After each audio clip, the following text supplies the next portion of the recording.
Hello students, today we are going to start our new chapter in history, chapter 10, New Kings and Kingdoms, है ना, नए राजा और उनके राज, emergence of new dynasties, नए वंशों का उदय होना। ओके, नए देखो एक के बाद एक कभी कोई राजा होता है, फिर वो युद्ध में हार जाता है तो फिर दूसरा राजा बनता है, तो कैसे कैसे नए नए राजा बने वो इस चैप्टर में हम पढ़ेंगे। अलग अलग वंशों की स्थापना कैसे हुई वो हम इस चैप्टर में जानेंगे। ठीक है, so let's start our topic. Northern India was divided into a number of small principalities in the early medieval period, है ना। अगर हम नॉर्दर्न इंडिया मीन्स अगर हम उत्तर भारत की बात करें तो मेडिवल पीरियड मीन्स मध्यकाल के समय में इसको कई प्रिंसिपैलिटीज़ मीन्स होता है रियासतें, कई छोटे छोटे राजा रजवाड़े जो होते हैं उनको हम रियासतें बोलते हैं। तो कई छोटी छोटी रियासतों में बटा हुआ था। Many small kingdoms emerge after the death of Harsha. राजा हर्षा की मौत के बाद कई छोटे छोटे राज्य उत्पन्न हो गए थे। Harsha like many rulers of the time had granted land to his senior officer in leaves of salary. Harsha ने अपने टाइम में कई सारे जो छोटे छोटे राजा थे उनको ज़मीन और सीनियर ऑफिसर्स को दे रखी थी। आफ्टर हिज डेथ, उनकी मृत्यु के बाद, these feudal nobles set themselves independent warlords. और उनकी मृत्यु के बाद जो छोटे छोटे उन्होंने अपने ऑफिसर्स को जो ज़मीन वगैरह दे रखी थी, उन्होंने अपने आप को छोटे छोटे जो उनके कर्मचारी थे एक तरीके से, तो उन्होंने अपने आप को उस जगह का राजा घोषित कर दिया था। This decentralize system had begun during the later Gupta period. और ये पीरियड जो शुरू हुआ डिसेंट्रलाइज्ड मीन्स विकेंद्रीकरण, ये गुप्ता पीरियड में शुरू हुआ। सामंताज वर petty chieftains were given land grant in return for which they had to pay taxes to the king of even maintain a small army which the king could call upon in emergency। Gupta period में क्या हुआ कि Gupta period में ये जो जमीन छोटे छोटे लोगों को ज़मीन दे दी थी और उन्हें वहाँ का सामंत बना दिया गया था। ठीक है, ज़मीन दान में देकर। इसके अलावा बदले में जो ये छोटे छोटे सामंत थे एक तरह से टैक्स या कर देते थे राजाओं को, और एक छोटी सी सेना या आर्मी भी रखते थे। जब उस पर्टिकुलर उस किंग जिसने इनको ज़मीन दी है उसको अगर इस सेना की ज़रूरत कभी पड़ती थी, इस आर्मी की कभी ज़रूरत पड़ती थी, तो वो इमरजेंसी में उस आर्मी का इस्तेमाल कर सकते थे। Okay, at that moment this arrangement made a lot of sense. उस समय में ये इसका बहुत अधिक महत्व था। The king could maintain the core of the royal army and spread the burden of maintaining the rest of the huge costly army on several nobles.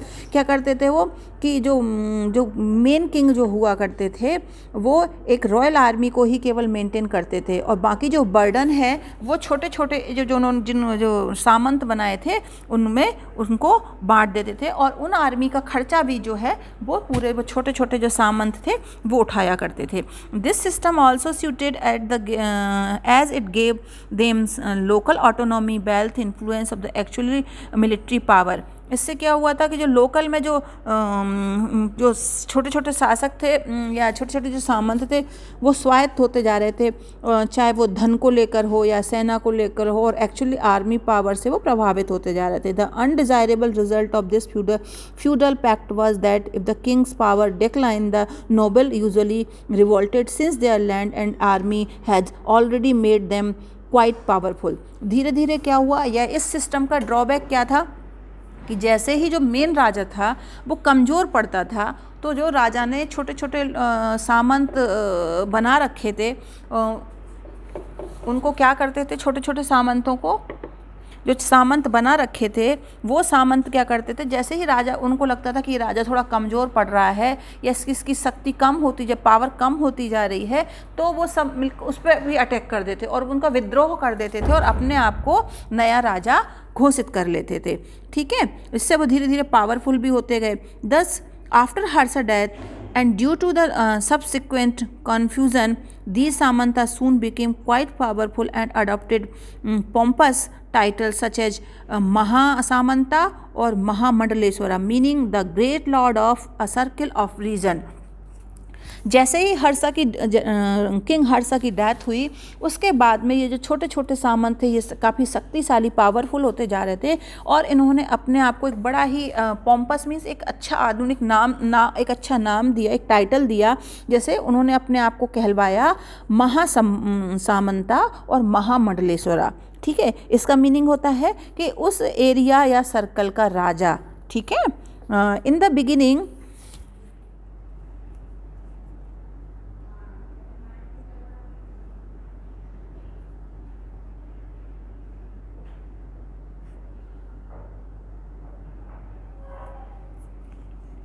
Beginning Rashtrakuta were the subordinate, हम यहाँ पढ़ रहे हैं।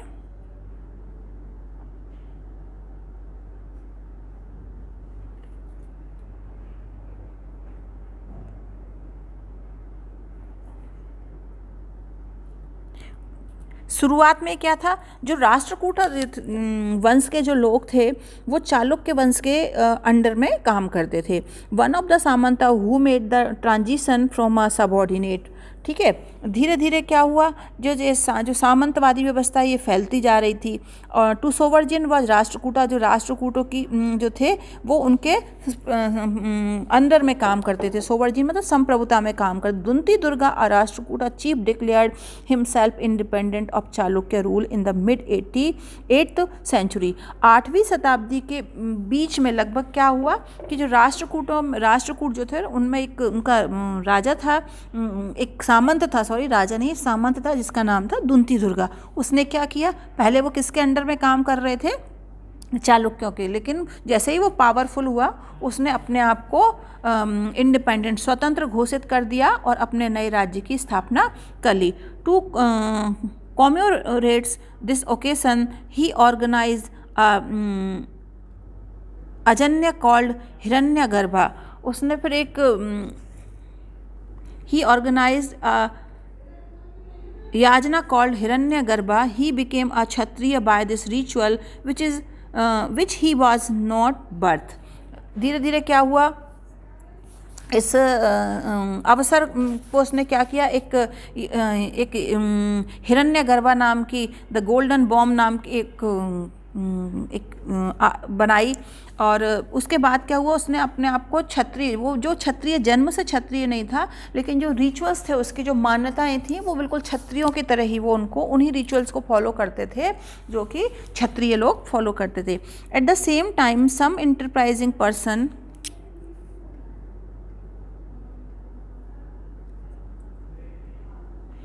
At the same time, some enterprising person also founded independent kingdom. उसी के साथ साथ उसी समय में लगभग कई लोगों ने अपने आप को स्वतंत्र घोषित कर दिया और अपने अपने नए राज्यों की स्थापना की। Mayurasharman the founder of the Kadamba dynasty. इसी तरह के मयूरासरमन नाम का जो सामंत था उसने कदम्बा वंश की स्थापना की। And Harichandra said to be the founder of Gurjara Pratihara dynasty. इसी तरीके से जो हरिचंद्र नाम का जो सामंत था उसने गुर्जर और प्रतिहारा वंश की स्थापना की। Left there traditional vocations and establish kingdom. उन्होंने अपना जो पारंपरिक जो कार्य था उसको छोड़ करके नए राज्य की किंगडम मीन्स राज्य की स्थापना की। They were the by profession Brahmin but took to arms a typical Kshatriya domain occupied by the Rajput. वो अगर हम उनके प्रोफेशन से देखें, उनके कार्यों से देखें तो वो क्या थे, ब्राह्मण थे, लेकिन उन्होंने हथियार उठा लिए थे और एक नए राज्य और बकायदा और जो जहाँ पर जो राजपूतों की जो जागीर थी वहाँ पर उन्होंने क्या किया था, अपना अधिकार कर लिया था। India was split into a number of small kingdoms by repeated Arab invasion. छोटे जब अरबों को भारत पर इन्वेशन मीन्स आक्रमण, जब अरबों का भारत पर आक्रमण हुआ उस समय भारत जो है कई छोटे छोटे राज्यों में बंट चुका था। ठीक है, The stake was set for a major change in the political map of India. और इसने क्या किया कि जो इंडिया को ना कई जो इंडिया का जो नक्शा था उसको काफ़ी बदल दिया था। दिस इज़ वाई, इसीलिए from a historical point of view, अगर हम इतिहास के उपयोगी उस इतिहास के हिसाब से देखें, the period of 18 to 12th century is so important. अगर हम हिस्ट्री के पॉइंट ऑफ व्यू से देखते हैं तो 8वीं शताब्दी से लेकर के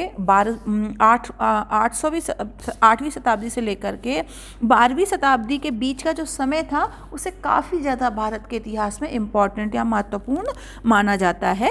this period can be examine under two heads. Firstly इसको हम दो भागों में बांट सकते हैं, एक जोग्राफिकल स्प्रेड, एक तो क्या हुआ था भौगोलिक वितरण जो काफ़ी हुआ था तो बटे थे, दूसरा पॉलिटिकल एंड एडमिनिस्ट्रेटिव स्ट्रक्चर, और यहाँ का जो राजनीतिक और प्रशासनिक व्यवस्था थी उस एक तो हम इसको भौगोलिक व्यवस्था के आधार पर देख सकते हैं और दूसरा है वहाँ पर जो राजनीतिक और प्रशासनिक व्यवस्थाएं थी उसके आधार पर। During medieval period there were closer contact between the northern and southern part of the subcontinents. Medieval period means मध्यकाल के समय में क्या हुआ, जो उत्तर और दक्षिण भारत जो था लगभग ये पास आ रहे थे। The gradually increased contact with each other, इनका जो संबंध या संपर्क था वो एक दूसरे से बढ़ता जा रहा था। Northern Deccan kingdoms participated in the struggle to extend their control over northern India. जो दक्कन वाला जो रीजन था वहाँ के जो राजा थे या राज्य थे वो अपना युद्धों में भाग ले रहे थे, युद्ध कर रहे थे और नॉर्थ इंडिया मतलब उत्तर भारत पर अपना कब्जा करने की कोशिश कर रहे थे। द नॉर्दर्न डेक्कन किंगडम्स हो गया the southern Deccan kingdoms also try to conquer the Gangetic plains through the sea route. इसी तरीके से साउथ डेक्कन किंगडम्स जो थे वो भी जो गंगा के मैदान है उत्तर भारत में वहाँ पर अपना कब्जा करने की कोशिश कर रहे थे सी रूट के माध्यम से। Okay, let's continue our second page. It all began with the clash between the Pratyahara ruler Vatsaraja and पाला रूलर धर्मपाला। ये सब कैसे शुरू हुआ? प्रतिहार रूलर वत्साला और पाल रूलर जो शासक थे Dharmapala. The Pala ruler was defeated and Kannauj fell into the hands of Vatsaraja. Pala राजाओं की यहाँ पर हार हुई और कन्नौज जो एक जगह थी वहाँ पर वत्सराज का शासन हो गया। But at this crucial stage, इस समय पर क्या हुआ, the Rashtrakuta ruler Dhruva attack the Parihara territories. इसी के साथ साथ क्या हुआ, राष्ट्रकूट रूलर जो था ध्रुव उसने प्रतिहार पर आक्रमण कर दिया था। प्रतिहारा रूलर हैड टू रस टू राजपुताना, और जो प्रतिहारा शासक थे वो कहाँ पर चले गए, राजपुताना मीन्स आज का राजस्थान में चले गए। Dhruva return to the Deccan and Dharmapala seized the chance to recover his territories. Dhruva वापस तो आया लेकिन जो धर्मपाला था उसने जो वहाँ की जो सीमाएं थी उनको काफ़ी तरीके से उस टेरिटरीज की उस जगह की जो सीमाएं थी उनको सीज्ड मतलब चारों तरफ से चाक चौबंद कर दिया था ताकि वो वापस ना आ पाए। Recapture Kannauj and become the lord of north India, और उसने फिर क्या किया कि कन्नौज पर अपना आक्रमण कर लिया दोबारा से और वहाँ का राजा बन गया। Nagabhatta the next Pratihara ruler also tried to capture Kannauj, but the Pratihara attempt was again foiled by the intervention of Rashtrakuta ruler Govind तृतीय। नागभट्ट ने एक प्रतिहारा रूलर जो था वापस से कन्नौज पर अपना कब्जा करने की कोशिश की थी, लेकिन जो प्रतिहारा थे उन्होंने इनके अटेम्प्ट को, इनकी इस कोशिश को क्या कर दिया था, खत्म कर दिया था। राष्ट्रकूट रूलर इंटरवेंशन किसका हस्तक्षेप थे, तो इसमें हस्तक्षेप किसका हुआ था, राष्ट्रकूट रूलर जो गोविंद तृतीय थे उनका। Dharmapala and his son Devapala continue to rule over Kannauj. Dharmapal और उसके बेटे देवपाल ने लगातार कन्नौज पर अपना शासन किया था। ठीक है, so Devapala successor proved weak and incompetent. बाद में क्या हुआ कि जो धर्मपाल था जो था उसके जो वंशज जो हुए, देवपाला के जो सक्सेसर मतलब जो वंशज थे वो काफ़ी कमज़ोर थे और अक्षम थे। अक्षम मतलब वो अपने राज्य की सुरक्षा करने के योग्य नहीं थे। उससे क्या हुआ, the Pratihara ruler Nagabhatta defeated Chakrayudha of Kannauj and transferred his capital to that city. उन्होंने क्या किया फिर, प्रतिहारा जो रूलर थे नागभट्ट, उन्होंने कन्नौज पर आक्रमण किया और कन्नौज को जीत लिया और अपनी राजधानी बना लिया। He founded the Gurjara Pratihara kingdom at Kannauj, और वहाँ पर उन्होंने गुर्जर प्रतिहारा वंश की स्थापना की। This put an end the 100-year struggle among the 3 power for the control of Kannauj. और इसी के साथ ही कन्नौज पे 100 सालों तक 3 शक्तिशाली लोग लड़ते रहे और तब इसका संपन्न हो गया और यहाँ पर गुर्जर प्रतिहारा वंश की स्थापना हो गई। There mutual conflict and the prolonged struggle for power exhausted the stamina of resources of the 3 contender. इनकी आपसी लड़ाई के म्यूचुअल कॉन्फ्लिक्ट्स मतलब आपसी भेदभाव के कारण, आपसी लड़ाइयों के विवादों के कारण क्या हुआ, लंबे समय तक ये प्रोलॉन्ग्ड मतलब काफ़ी लंबे समय तक स्ट्रगल मीन्स संघर्ष चलता रहा। इससे क्या हुआ, इनकी जो स्टैमिना थी, इनकी जो ताकत थी और इनके जो स्रोत थे वो धीरे धीरे क्या हो गए, एग्जॉस्ट होते गए, खत्म होते गए और इन तीनों के बीच में कुछ ना कुछ युद्ध चलता रहा। कंटेंडर मीन्स क्या हुआ, अचानक से फिर ये खत्म हो गया, इनका शासन जो है वो क्या हो गया, अचानक से खत्म हो गया। It led to their decline, और धीरे धीरे इनका जो डेक्लाइन मतलब धीरे धीरे खत्म होने लगा। And with the 300 years all 3 kingdoms collapsed and gave way to new power. और 300 सालों में, 300 years मतलब 300 सालों में, कोलैप्स्ड मतलब अचानक से ढहना या गिर जाना। जो आप क्या हुआ, जो तीनों वंश थे ये आपस में ही प्रतियोगिता करते रहे, लड़ते रहे। उससे क्या हुआ, जो 300 सालों तक इनका जो वंश था इन तीनों का, वो धीरे धीरे कोलैप्स नहीं हुआ बल्कि अचानक से ये हिम्मत हारते गए और अचानक से इनका जो ये राज था धीरे धीरे इनकी शक्ति कमज़ोर होती गई और नए राज्यों ने इन पर आक्रमण करना शुरू कर दिया था। Later Chalukya overthrow the Rashtrakuta empire. चालुक्यों ने क्या किया, राष्ट्रकूट वंश को ओवरथ्रो मतलब उखाड़ फेंका। The Palas of Bengal were replaced by the Senas and the Pratihara empire broke up into small states. जो पाल जो थे वो उनको सेनाज ने रिप्लेस कर दिया, हटा दिया, और जो प्रतिहारा एम्पायर था वो छोटे छोटे से स्टेट्स में, छोटे छोटे से राज्यों में बट गया। अब आते हैं हम Gurjar Pratihara.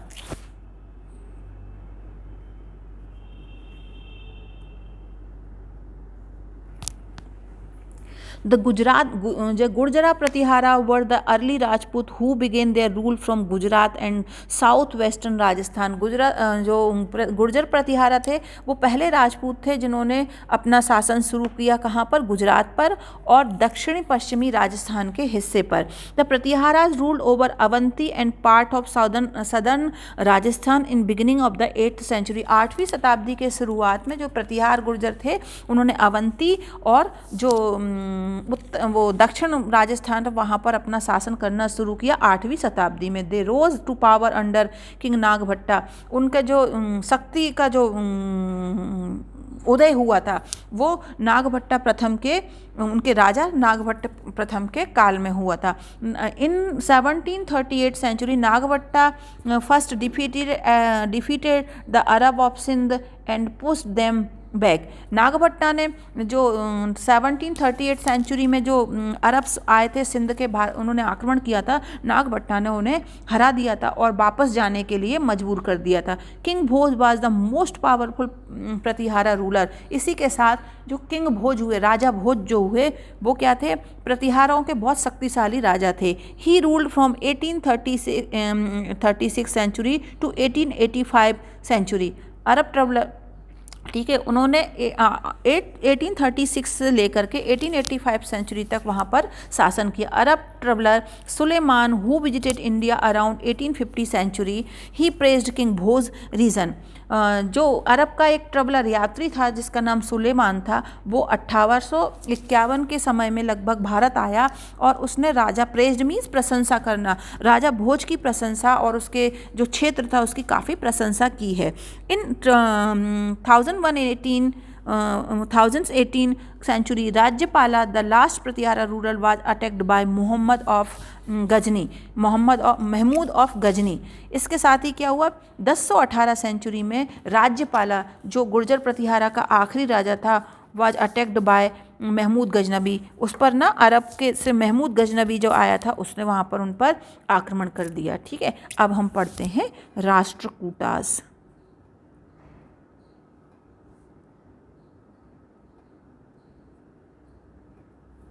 The Rashtrakutas kingdom was founded by Dunti Durga, who overthrew the Chalukyas in 715 century and established his capital at Malkhed।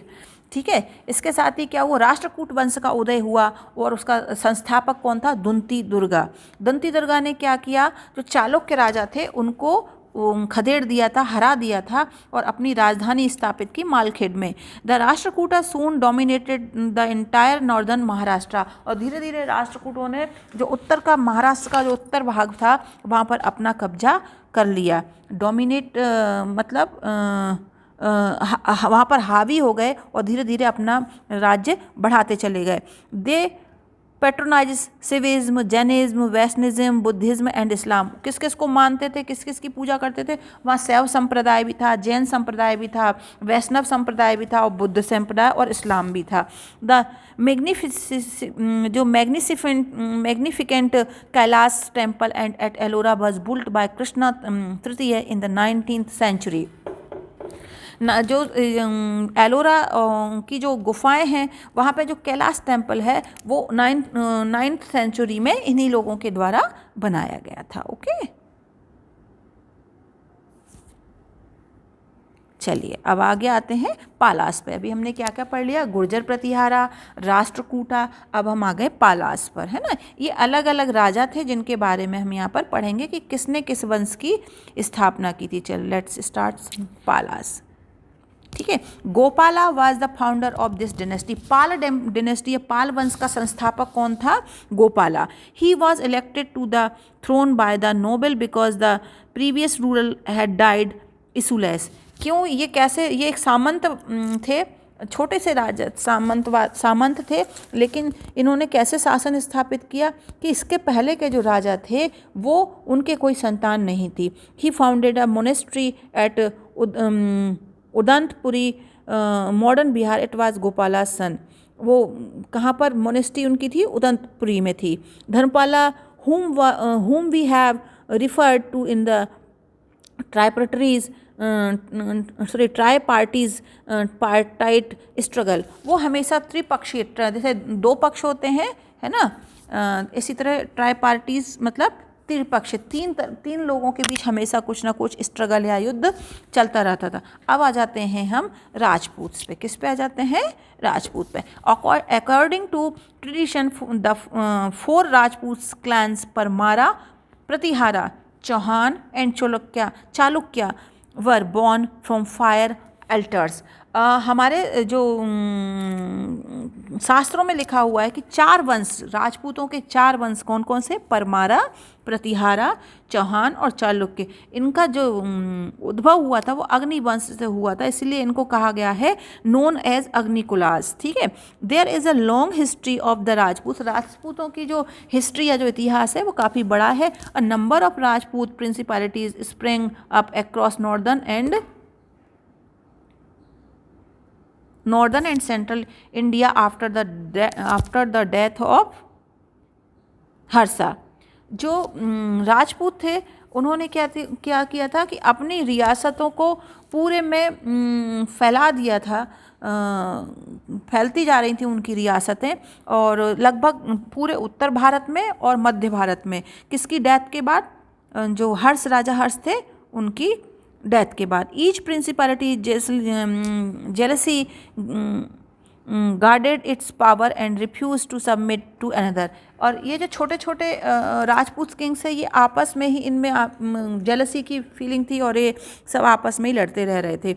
They ruled over areas of the country for 4 long centuries. लगभग 400 सालों तक जो राजपूत से उन्होंने शासन किया। Between 18th century to 12th century this period is therefore called the Rajput period. लगभग 8वीं शताब्दी से 12वीं शताब्दी तक जो मध्य भारत और उत्तर भारत था, वहाँ पर राजपूतों का शासन रहा। इसीलिए इस पर्टिकुलर काल को, इस पीरियड को राजपूत पीरियड के नाम से जाना जाता है। But intensive war and constant rivalry weekend them. लेकिन उनका आपसी विवाद है ना, गहन मतलब इंटेंसिव मतलब लगातार गहन मतलब गंभीर लड़ाइयाँ लड़ते रहे, जिससे क्या हुआ, इनका आपस में इनका शक्ति कमज़ोर होती गई और ये वीक होते चले गए। So when invaders from the north west appeared on the country frontier in the 11th and 12th century. और इससे क्या हुआ, जो बाहर से जो आक्रमणकारी आए थे वो 11वीं से 12वीं शताब्दी में हमारे देश पर आक्रमण करने लगे। They failed to present a formidable front and lost their independence one by one। धीरे धीरे क्या हुआ, ये लगातार भयंकर युद्ध होते रहे, जिससे क्या हुआ, वो अपने राज्यों की रक्षा नहीं कर पाए और अंत में उन्होंने अपनी स्वतंत्रता खो दी। Due to their stubborn and independent and rivalries, a foreign race established its way over the whole country। उनकी आपसी लड़ाई के कारण उनकी स्वतंत्रता जाती रही और क्या हुआ, जो फॉरेन रूलर्स थे जिन्होंने अटैक किया था भारत पर, वो कंट्री पर, हमारे देश पर उनका अधिकार होना शुरू हो गया था। First among the new invaders was Mahmud of Ghazni in 1000 century. 1000वीं शताब्दी में पहला जो विदेशी आक्रमणकारी जो भारत आया वो कौन था, Mahmud Ghaznavi. He had to face a loose Rajput confederacy but gained control over it. उन्होंने क्या किया,